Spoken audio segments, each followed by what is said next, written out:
हरे कृष्णा भक्तों, आप सभी का हमारे कृष्णा माधुर्य यूट्यूब चैनल में स्वागत है, जहां हम भगवान श्री कृष्ण के बारे में जानेंगे। आज हम भगवत गीता के दूसरे अध्याय के 11वें श्लोक के बारे में पढ़ेंगे। तो चलिए चलते हैं, भगवत गीता का अध्ययन करते हैं। भगवान उवाच असोच्यान्वसोचस्त्वं प्रज्ञावान्दाश भाससे गतासून गतासूच्यं नानुशोचन्ति पंडितः। श्री भगवान ने कहा, तुम पांडित्यपूर्ण वचन कहते हुए उनके लिए शोक कर रहे हो जो शोक करने योग्य नहीं है। जो विद्वान होते हैं वे ना तो जीवन के लिए ना ही मृत्यु के लिए शोक करते हैं। तात्पर्य, भगवान ने तत्काल गुरु का पद संभाला और अपने शिष्य को अप्रत्यक्षतः मूर्ख कहकर डांटा।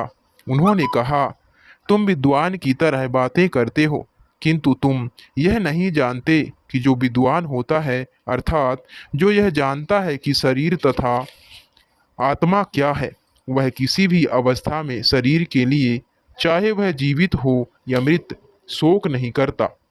अगले अध्यायों से यह स्पष्ट हो जाएगा कि ज्ञान का अर्थ अर्थात तथा आत्मा एवं इन दोनों के नियामक को जानना है। अर्जुन का तर्क था कि राजनीति या समाज नीति की अपेक्षा धर्म को अधिक महत्व मिलना चाहिए, किंतु उसे यह ज्ञान न था कि पदार्थ आत्मा तथा परमेश्वर का ज्ञान धार्मिक सूत्रों से भी अधिक महत्वपूर्ण है।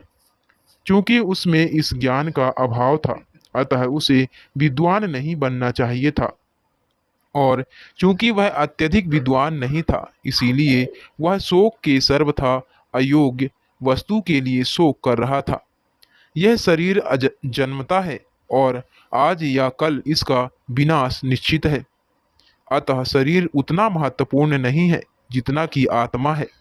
जो इस तथ्य को जानता है वही असली विद्वान है, और उसके लिए शोक का कोई कारण नहीं हो सकता।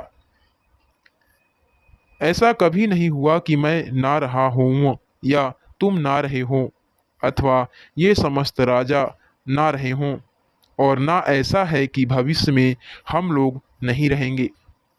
वेदों में कठोपनिषद में तथा श्वेताश्वतर उपनिषद में भी कहा गया है कि जो श्री भगवान असंख्य जीवों के कर्म तथा कर्म फल के अनुसार उनकी अपनी अपनी परिस्थितियों में पालक हैं, वही भगवान अंश रूप में हर जीव के हृदय में वास कर रहे हैं। केवल साधु पुरुष जो एक ही ईश्वर को भीतर बाहर देख सकते हैं, पूर्ण एवं शाश्वत शांति प्राप्त कर पाते हैं। जो वैदिक ज्ञान अर्जुन को प्रदान किया गया, वही विश्व के उन समस्त पुरुषों को प्रदान किया जाता है जो विद्वान होने का दावा तो करते हैं, किंतु जिनकी ज्ञान राशि न्यून है। अथवा यह स्पष्ट भगवान स्पष्ट यह कहते हैं कि वे स्वयं अर्जुन तथा युद्ध भूमि में एकत्र सारे राजा शाश्वत प्राणी हैं, और इन जीवों की बद्ध तथा मुक्त अवस्थाओं में भगवान ही एकमात्र उनके पालक हैं। भगवान परम पुरुष हैं तथा भगवान का चिर संगी अर्जुन एवं वहां पर एकत्र सारे राजगण शाश्वत पुरुष हैं। ऐसा नहीं है कि ये भूतकाल में प्राणियों के रूप में अलग अलग उपस्थित नहीं थे, और ऐसा भी नहीं है कि ये शाश्वत पुरुष बने नहीं रहेंगे। उनका अस्तित्व भूतकाल में था और भविष्य में भी निर्बाध रूप से बना रहेगा। अतः किसी के लिए शोक करने की कोई बात नहीं है।